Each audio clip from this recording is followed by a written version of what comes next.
Stop scrolling for a moment and clear the noise from your mind, because what you are about to understand will determine whether you react emotionally to silver's movement or position yourself intelligently ahead of what may become the next major expansion. Today is Friday, January 13th. Silver is trading near $75 and the emotional temperature across the market is unstable. Investors are staring at the screen remembering $86 just days ago and interpreting this decline as proof that momentum has died. Social feeds are filled with declarations that the rally has failed. Traders who entered late are questioning their conviction, but the surface reaction is rarely the correct interpretation when structure is forming underneath. What feels like weakness at $75 may actually be the final mechanical compression before a decisive release. Most retail participants misunderstand how powerful bull markets behave. They assume price appreciation should unfold in a straight, uninterrupted climb.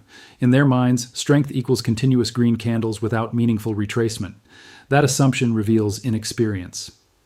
Durable bull markets are not emotional events. They are engineered through controlled volatility, where higher lows establish a rising foundation beneath price. What we are witnessing right now is not collapse. It is architecture. The chart is carving out one of the most respected reversal formations in technical analysis, the inverse head and shoulders, and the right shoulder is developing in real time. Let us step back and review the anatomy carefully. In late December and early January, silver experienced its first aggressive pullback toward the $74 region.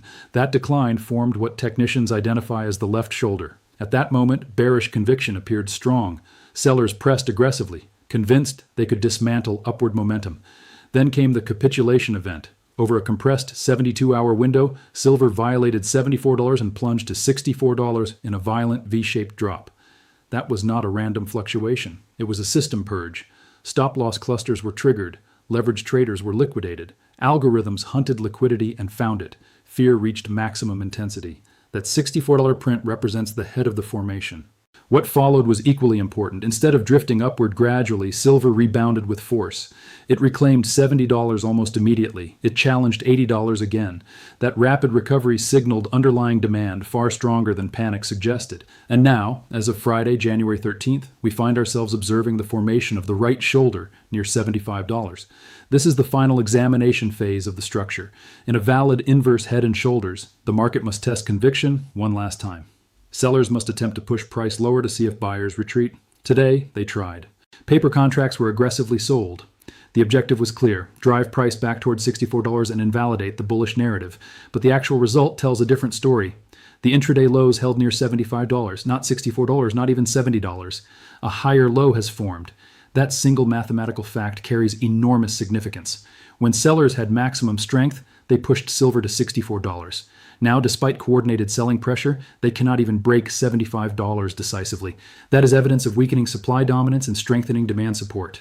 This is how markets communicate strength mathematically. Each downward attempt stalls at a higher level. The floor is rising. What used to be support at $60 shifted to $70. Now support is attempting to solidify at $75. That progression represents accumulation occurring at progressively elevated prices. Buyers are stepping in earlier. The bid is climbing. So when you look at $75 and feel anxiety, you must reinterpret the signal. You are not watching collapse. You are watching compression. The neckline of this formation sits between $84 and $88. That zone acts as the trigger mechanism. If price breaks through that band with convincing volume, the pattern activates. The measured move is calculated by taking the vertical distance from the head to the neckline and projecting it upward from the breakout point. The head bottomed at $64. The neckline averages roughly $84. That $20 differential becomes the projection. Add $20 to $84 and the technical implication points toward approximately $104. That is not speculation. It is structural mathematics embedded within the pattern. However, patterns operate within defined risk parameters. This entire bullish scenario depends on one critical boundary holding firm: $74. That level represents the structural base of the right shoulder and aligns with important Fibonacci retracement measurements from the prior advance. As long as daily closes remain above $74, the pattern remains intact. The bull structure survives. Probability favors continuation. But if $74 is broken decisively on a closing basis, the pattern invalidates and a retest of $64 becomes possible. This is where discipline separates serious operators from emotional traders. Buying near $75 with a defined stop beneath $74 creates a controlled risk profile relative to a potential move above $100. But respect for downside is essential. If $74 fails and price accelerates lower, the proper response is not panic. It is reassessment. A return to $64 would revisit the head of the formation, potentially offering strategic accumulation if broader fundamentals remain intact. Yet until that boundary is violated, the evidence favors structural consolidation rather than breakdown. Over the next 72 hours, the market's trajectory hinges on how price behaves around $74 and whether momentum builds toward the neckline near $88. We are positioned in the middle of that battlefield. If $74 holds, pressure builds beneath resistance. Energy compresses, the coiled spring tightens. If $88 eventually gives way, short sellers positioned above may be forced to cover, accelerating upward movement. Understand what is unfolding. The decline from $86 to $75 is not random chaos. It is a retracement into a technical zone required for pattern completion. Strong markets shake out weak hands before continuation. Emotional traders interpret volatility as failure. Structural traders interpret volatility as formation. Today is Friday, January 13th. Silver is not collapsing, it is constructing. The question is whether you will react to headlines or analyze architecture. Beneath the emotional noise, mathematics is quietly shaping the next move. Now that we have established what the chart is building, we need to confront the deeper contradiction that continues to confuse investors everywhere. If silver demand remains strong, if global reserves are tightening, if major economies are accumulating strategic quantities of metal, then why does price continue to experience abrupt drops, like the move towards 75? Why are we seeing visible softness at the same time narratives of shortage dominate headlines? The answer does not lie in Western commentary. It lies within the internal mechanics of the Chinese silver market, a structure that operates very differently from what most investors in the United States or Europe are accustomed to. China effectively functions with two parallel silver markets operating simultaneously. There is the official channel centered around the Shanghai Gold Exchange, commonly referred to as the SGE, and then there is a massive unofficial ecosystem of recyclers, jewelry shops, industrial scrap collectors, and small-scale dealers dispersed across provinces. These two systems interact dynamically, and understanding that interaction is critical to explaining why price appears suppressed even during periods of strong demand. Let us begin with the official channel. When buyers purchase a standard 1 kilogram silver bar through the Shanghai Gold Exchange, that transaction is subject to a 13% value-added tax. This VAT significantly increases the effective cost of taking possession of exchange metal. If the spot price is $70, the real cost to withdraw that bar becomes materially higher after tax. Normally, when inventory levels are healthy, the exchange releases sufficient metal from strategic reserves or vault holdings to maintain liquidity and keep premiums contained. Under balanced conditions, official supply dominates price discovery. But when official supply tightens, something unusual happens. Instead of seeing immediate price explosions, the system adjusts through a secondary mechanism. China's tax framework contains a specific provision that allows small-scale taxpayers operating below certain revenue thresholds to be exempt from the 13% VAT. If a recycler, family-owned jewelry business, or scrap dealer maintains monthly sales under roughly 100,000 renminbi, approximately $14,000, they operate outside the VAT structure entirely. That exemption creates a powerful arbitrage incentive. When official bars become expensive or difficult to access due to government rationing or strategic prioritization, recycled silver sourced from households and industrial waste can enter the market at a relative discount because it is not subject to VAT. In practical terms, when the official window narrows, the scrap window widens. This dynamic creates what can best be described as a seesaw mechanism. As exchange supply diminishes, grassroots recycling activity increases. The market does not immediately feel the shortage because recycled material temporarily fills the gap. This is precisely what we are witnessing as silver trades near $75 on Friday, January 13th. The decline is not driven by an influx of new mining production. It is driven by a wave of recycling activity triggered by elevated prices. Households and small operators are liquidating dormant assets. Old jewelry stored for decades is being melted. Silver components extracted from decommissioned electronics and solar panels are being processed. Industrial scrap that once accumulated unused is now flowing back into circulation. Because these transactions bypass VAT, the recycled metal can be offered at a lower effective cost compared to official exchange bars.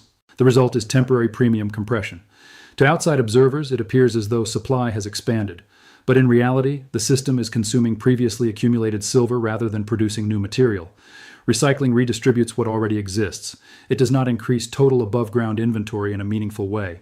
And importantly, recycled supply is finite. You can only melt a bracelet once. You can only process scrap material until the easily recoverable stock is depleted. After that, recovery becomes inefficient or impossible. Another subtle implication emerges from this mechanism. If official vault inventories were abundant, authorities would have strong incentive to release metal through the exchange and collect the 13% VAT revenue, especially at elevated prices. The fact that reliance on scrap channels appears significant suggests that official reserves may be constrained. When governments allow tax-exempt supply to shoulder volume, it may indicate that strategic stockpiles are not overflowing. This dual market structure explains why silver can retreat towards $75 even while structural demand remains intact.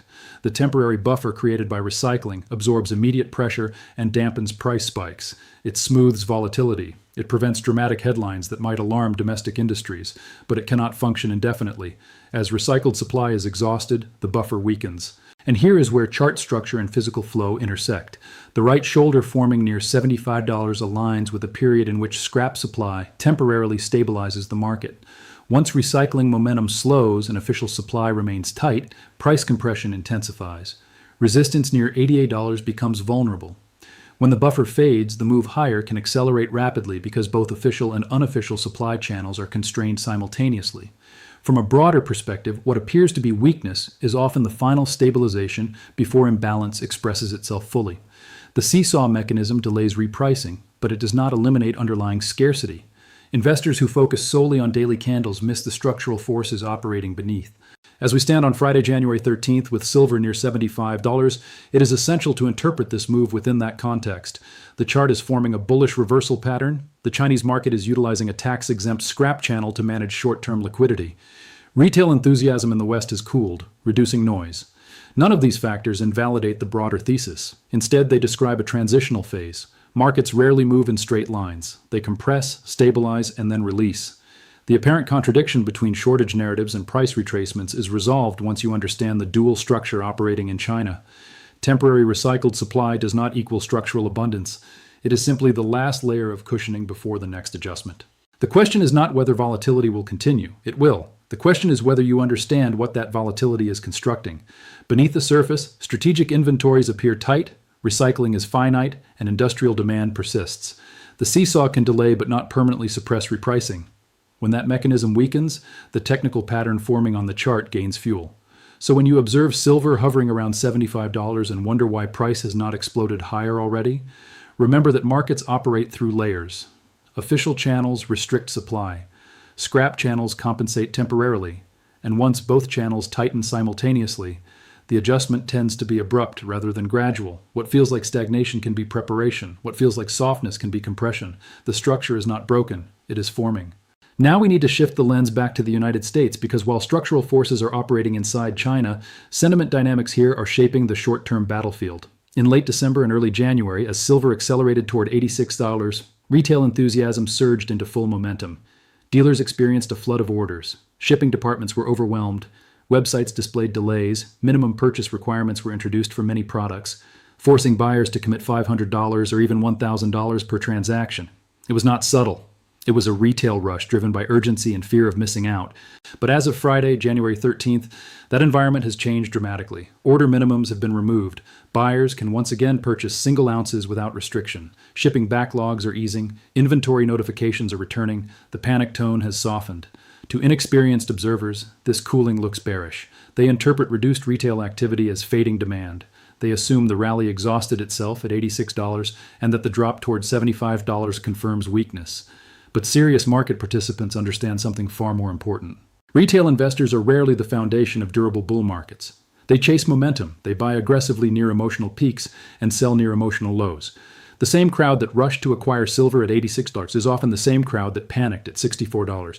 When that crowd exits, volatility compresses, noise diminishes, and the market becomes structurally cleaner. Quiet markets are not weak markets. They are markets transitioning from emotional speculation to deliberate accumulation. Institutional buyers prefer calm conditions. Large capital cannot operate efficiently during retail stampedes. When tens of thousands of small orders dominate dealer flows, price discovery becomes distorted. Liquidity fragments. But once the frenzy dissipates, the environment stabilizes.